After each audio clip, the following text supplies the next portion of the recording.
Bonjour et heureux de vous retrouver cette semaine. Direction le sud et plus précisément le Gard.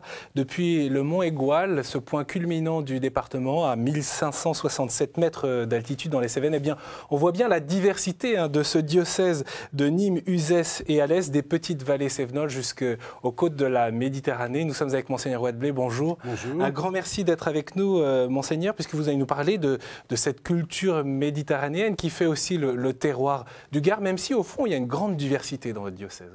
Alors j'en parle, vous savez, moi je viens du Pas-de-Calais, donc je resterai toujours un peu un étranger dans la région, même si j'y suis très heureux depuis 11 ans passés maintenant. Voilà, oui, ce qui frappe, c'est la diversité de ce département, tant au point de vue de la géographie, du climat, que des activités humaines, des préoccupations des uns et des autres. Alors, le Gard, c'est 700 000 habitants environ. 700 000 habitants, oui. Et l'Église y est présente. On sait que ce territoire est marqué, d'ailleurs on en reparlera tout à l'heure, par des conflits entre catholiques et protestants. Alors c'est une terre qui a été très marquée par les affrontements entre catholiques et protestants au temps de la Réforme et dans les décennies qui ont suivi.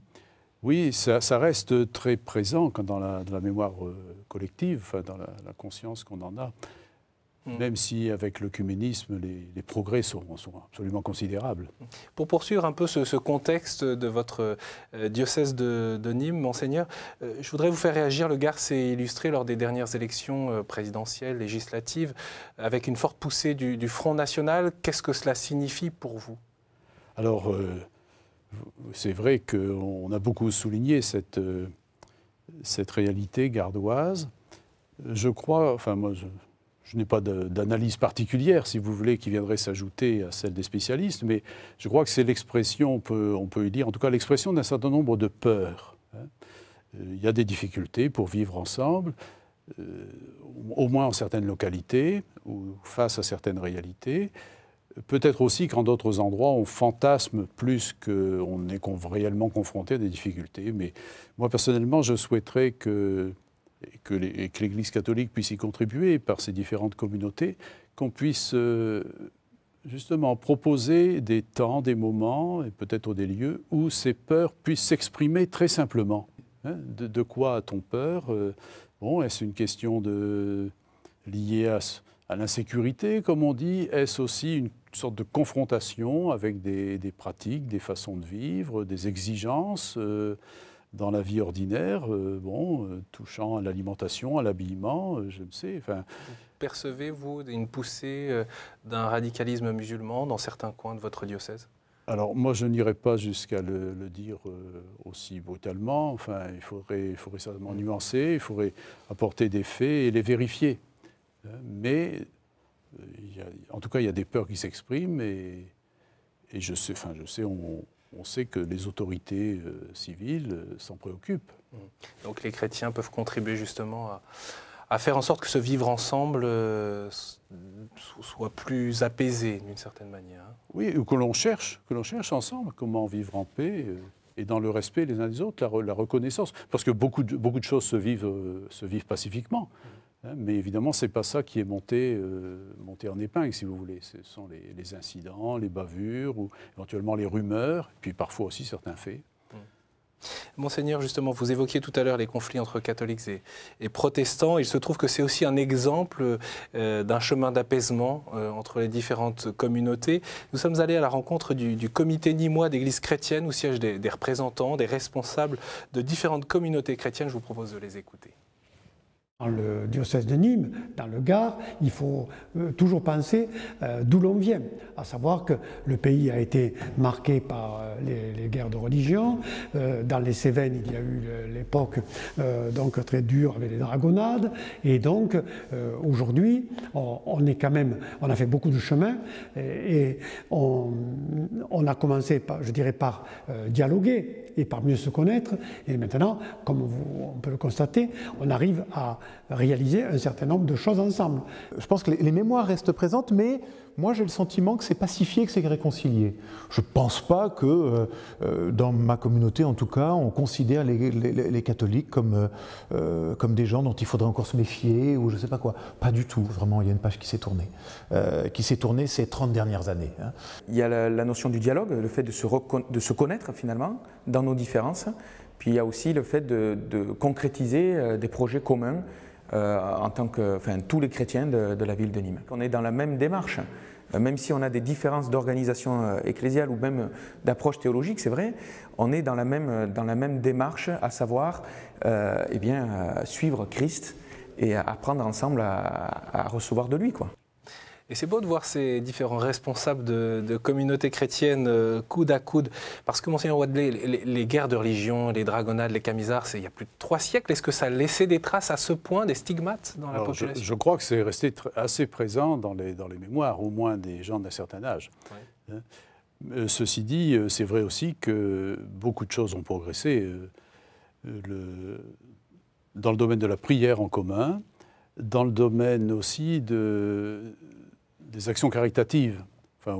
Par exemple, puisqu'on parle de la ville de Nîmes, là, avec le comité nîmois d'église chrétienne, il y a une action commune qui a été menée aussi pour venir en assistance à un certain nombre de personnes qui étaient libérées, entre guillemets, du centre de rétention administrative, parfois en pleine nuit. Hein, comment accueillir parfois des femmes et des enfants, en pleine nuit. Alors ceci dit, Nîmes n'est pas tout le Gard et il y a beaucoup d'autres choses qui se font à beaucoup d'autres endroits. Et du coup, quelles conséquences pour la mission, pour l'annonce de l'Évangile aujourd'hui, qui n'appartient pas seulement qu'aux catholiques, si je puis dire? Tout à fait. Alors c'est très important justement de redécouvrir notre fondement commun qui est le Christ, de redécouvrir, de lire ensemble l'Évangile, etc. Et j'avoue qu'il m'est très difficile d'expliquer en quelques minutes à des jeunes, par exemple à des jeunes de 6e, il m'est très difficile de leur expliquer en 5 minutes pourquoi nous sommes séparés. Vous voyez, bon. C'est vrai que c'est une longue histoire. C'est une longue histoire qui ne peut pas se résumer et en même temps, nous ne sommes pas en pleine communion. Et en même temps, il y a des gestes effectivement qui peuvent être posés, comme prier effectivement la parole de Dieu, par exemple. Oui, et même annoncer Pâques ensemble. Vous voyez, en général, il fait beau à Pâques chez nous, donc. Oui. Avec vos 259 jours d'ensoleillement moyen par an dans le Gard. L'année de la foi, justement, on y vient, cette annonce de l'Évangile aujourd'hui. Benoît XVI a souhaité une année de la foi pour marquer le 50e anniversaire de l'ouverture de Vatican II, et puis c'est dans cette dynamique de la nouvelle évangélisation. Comment les paroisses de votre diocèse s'en saisissent et qu'est-ce que vous souhaitez? C'est de toujours tout recentrer dans la vie chrétienne sur le Christ et découvrir que le Christ nous tourne vers son Père en nous offrant son esprit. Que notre vie puisse, j'allais dire, être unie à la sienne pour qu'il la présente à son Père. Et du reste, j'aimerais que, j'ai fait des propositions en ce sens, que ce soit aussi la découverte d'un aspect fondamental de la célébration eucharistique, de la messe. Vous voyez que quand on présente les offrandes, le pain et le vin, que ce soit vraiment notre vie que nous présentions pour qu'elle soit associée à celle du Christ, qui nous présente avec lui à son Père. Bon. Et ça permettrait aussi de réfléchir au sacerdoce des fidèles, au sacerdoce des baptisés. Ce qu'on appelle le sacerdoce commun. Sacerdoce commun, oui. Voilà. Et à la place du sacerdoce de l'évêque et des prêtres, qui eux aussi sont des baptisés, mais qui exercent ce ministère d'évêque et de prêtre d'une manière particulière, comme le dit le Concile. Bon, ce serait l'occasion de revoir certains textes. Et d'ailleurs, Monseigneur, il y a des choses toutes simples sur lesquelles vous invitez les paroisses à travailler. Par exemple, de faire ces processions des offrandes tout simplement pendant la célébration eucharistique. Oui, c'est un geste facultatif, mais j'aimerais qu'on en souligne le sens et la portée. De même que j'insiste, puisque c'est le Concile qui l'a remise en valeur, pour que la prière des fidèles soit vraiment la prière des fidèles, que nous À travers la prière universelle, la prière universelle, oui, que ce soit la reconnaissance aussi que notre vocation et notre mission de baptiser, c'est de prier pour le monde, comme dit saint Paul, quoi. Monseigneur, vous souhaitez, je l'ai lu dans l'un de vos messages au cours de l'été, développer une catéchèse pour les moins de 50 ans. Alors c'est une réalité sociologique dont je n'avais jamais encore entendu parler, les moins de 50. Pour quelles raisons? Et vous avez l'air d'y tenir, même si semble-t-il, je ne dis pas qu'il y a des résistances, mais en tout cas on n'y voit pas forcément l'intérêt immédiat. La question c'est, dans les visites pastorales, je rencontre souvent des gens relativement âgés.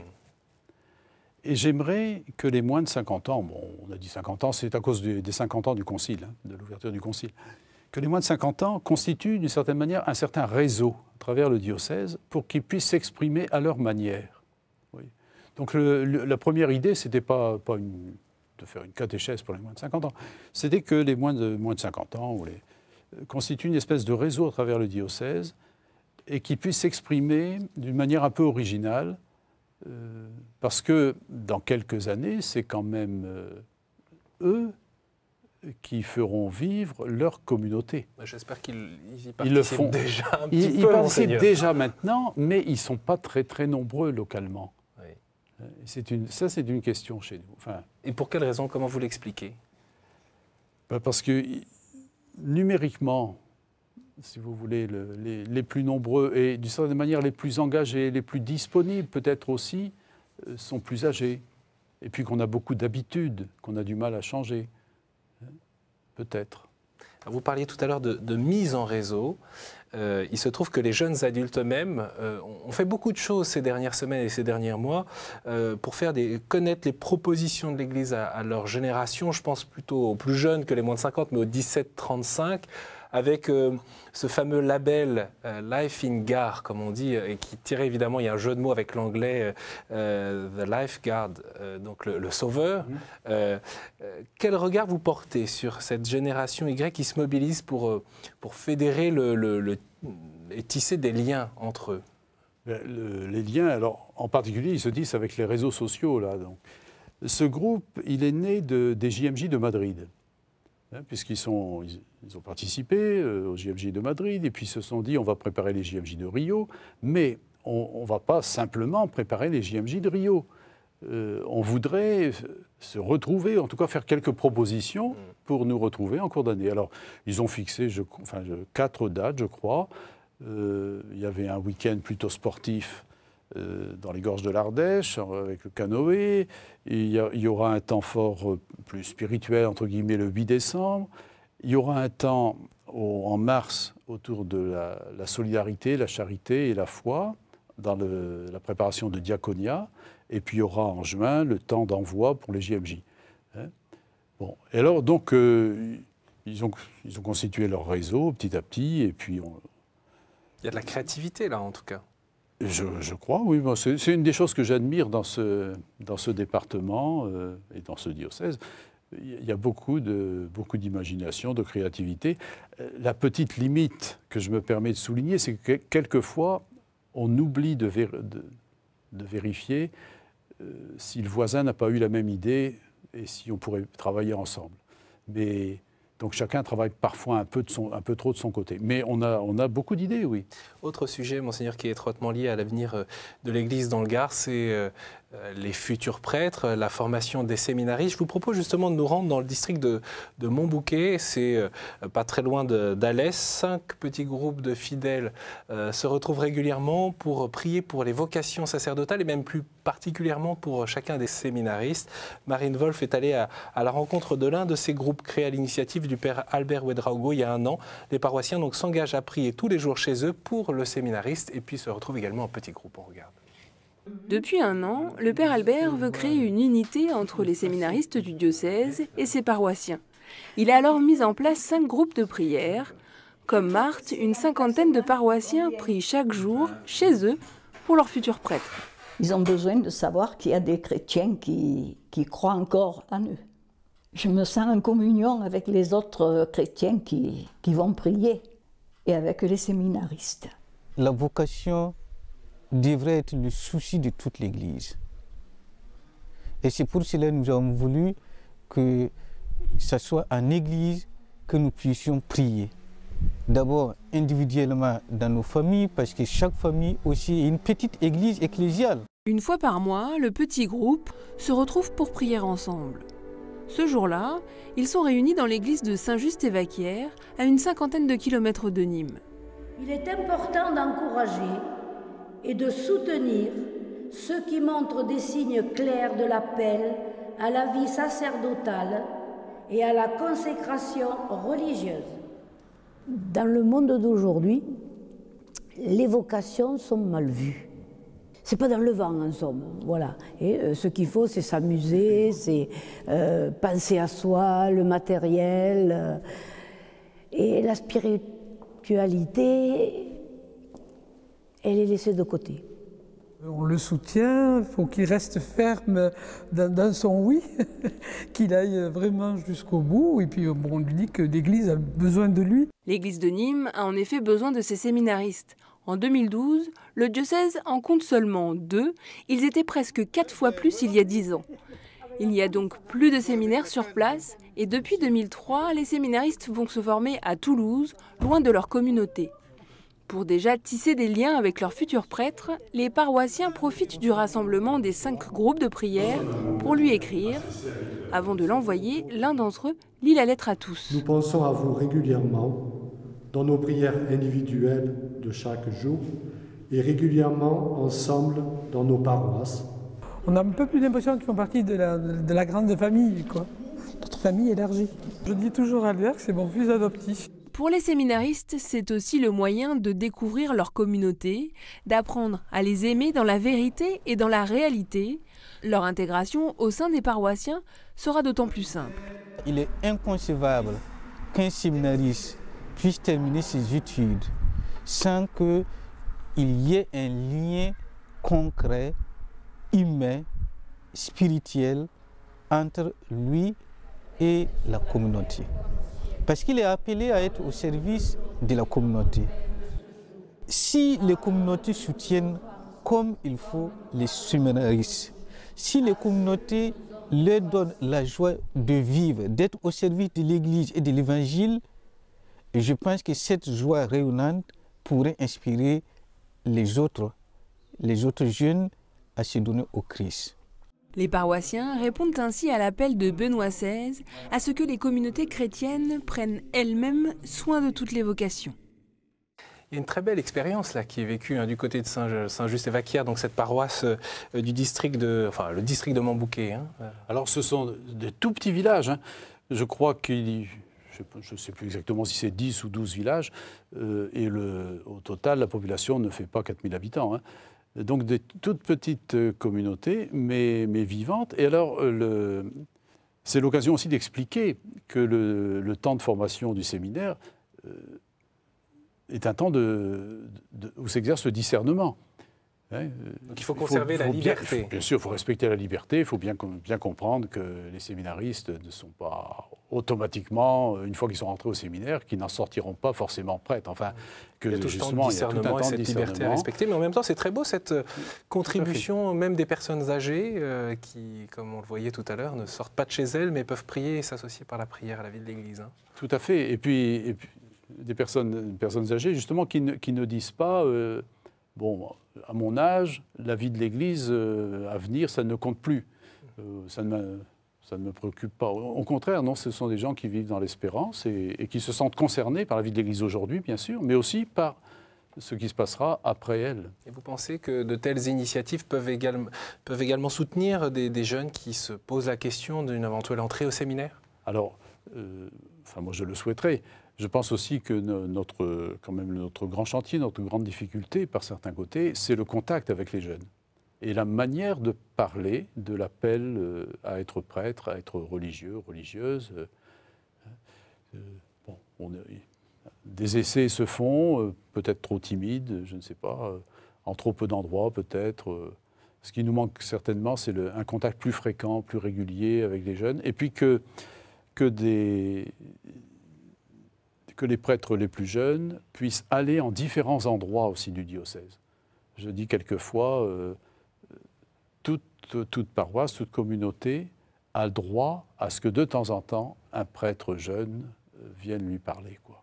Encore faut-il que ces jeunes prêtres soient nombreux, et c'est la raison d'ailleurs pour laquelle peut-être il faut continuer à prier. Oui, et puis aussi, il faut une certaine mobilité peut-être. Vous voyez, aller passer une semaine à un endroit ou à un autre, même si c'est un peu éloigné de la paroisse qu'on dessert ou du district que l'on dessert habituellement, mais aller à la rencontre, je crois que c'est important. Ce serait quoi, une évolution du maillage du territoire par ces jeunes prêtres? C'est beaucoup dire, je n'ai pas de projet aussi précis. Non, c'est peut-être retrouver certaines intuitions qu'on mettait en œuvre autrefois avec les missions paroissiales. Vous voyez, pendant quelques semaines ou au moins quelques jours, on entendait la voix des missionnaires, entre guillemets, qui venaient d'ailleurs, qui avaient une autre expérience que le curé qu'on a d'habitude, quoi. Monseigneur, vous parliez tout à l'heure des différentes vocations spécifiques, particulières. Il y en a une sur laquelle vous souhaitez aussi vous appuyer et développer, c'est le diaconat permanent. Je vous propose de retrouver le témoignage, un extrait du témoignage que Denis Hode nous avait accordé à l'occasion de ce rassemblement des églises diocésaines. C'était fin mars. Nous l'avions rencontré pour qu'il nous raconte son témoignage. On l'écoute. Je suis marié à Anne depuis 25 ans. Nous avons 2 enfants, Lucie et Mathieu. Lucie 13 ans, Mathieu 20 ans. Et j'ai été ordonné diacre le 13 novembre 2011 à Uzès.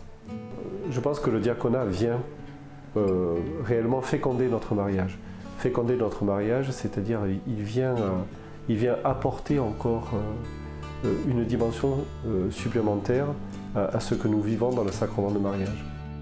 L'évêque m'a demandé en tout début de cérémonie si j'acceptais que mon mari soit ordonné. Je la remercie d'avoir accepté et de dire oui, parce que je pense que c'est important pour moi de pouvoir vivre cette vocation, mais c'est très important qu'on puisse le vivre à 2. Ça fait grandir encore un peu plus ce cadeau d'amour, ce sacrement reçu du Christ.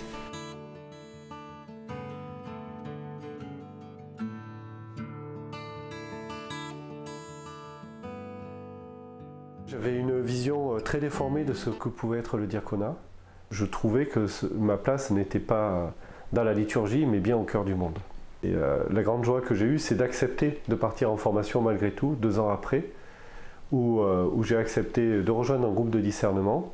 Et petit à petit, je me suis rendu compte qu'en fait, il avait raison, et c'était vraiment un appel de l'Église, mais c'était aussi certainement un appel de Jésus de venir à sa suite. Le Seigneur m'amène et me configure petit à petit à ce qu'il voudrait que je sois, c'est-à-dire il me configure de mieux en mieux pour ce qu'est le service. Monsieur Vadblé, qu'est-ce qu'il faut entendre et comprendre à travers ce témoignage de cet homme, Denis, qui découvre le diaconat comme étant sa vocation particulière? Alors, personnellement, j'insiste beaucoup pour que la mission des diacres, justement, ça ait une dimension diocésaine, enfin, qui concerne une partie du diocèse, si vous voulez. Mais on sent bien qu'il faut résister un peu à une mentalité un peu courante qui voudrait que les diacres soient un peu les auxiliaires des prêtres, quoi. Ce qu'ils ne sont pas d'ailleurs par leur vocation même. Ils ne devraient pas être, oui. Monseigneur, peut-être pour conclure cette émission, on sait que dans quelques semaines, vous rendrez à Rome pour votre visite à Limina. Il y a déjà eu un premier groupe d'évêques du Grand Ouest, et puis ça viendra le tour des provinces ecclésiastiques, et notamment la vôtre. On sait aussi que vous avez travaillé pour préparer cette visite à Limina. Quelles sont pour vous à la fois les attentes, si je puis dire, mais en même temps les perspectives pour l'Église dans le Gard que vous avez particulièrement découvert à travers ce travail pour ces visites à Limina? Alors, il y aurait un certain nombre de choses à dire. Un premier point, qui sera chrétien catholique dans le Gard dans 10 ans, dans 20 ans? Personne ne peut le dire. Ça dépend de la liberté de chacun, ça dépend aussi de l'annonce qui est faite de l'Évangile. Mais c'est peut-être le point essentiel. Et en fonction, si vous voulez, je dirais presque de la taille, de la consistance, de la vitalité de ces communautés, qu'elles soient nombreuses ou peu nombreuses,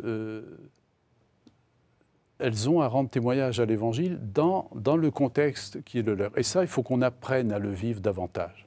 Et peut-être que là, on rejoint les propos que qu'on tenait en début d'émission. Vous voyez, dans le contexte où le vivre ensemble avec des personnes d'autres cultures, d'autres sensibilités, d'autres religions, est parfois un peu difficile. Bon, comment rendre témoignage à l'Évangile?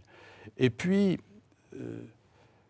comment ne pas oublier, si vous voulez, toute cette proportion de la population qui est de tradition chrétienne, mais qui se tient à distance de l'Église, comme on dit, parce qu'on se sent plus ou moins rejeté. Vous voyez, toutes les personnes qui ne sont pas mariées selon les règles prévues, etc., et qui se sentent, excommuniées, comme on dit, injustement, hein, mais c'est un peu le sentiment qu'ont certaines personnes. Toutes ces personnes qui viennent dans les églises quand les portes sont ouvertes, mais qui n'y viennent pas pour la messe. Vous voyez, là, il y a un enjeu important.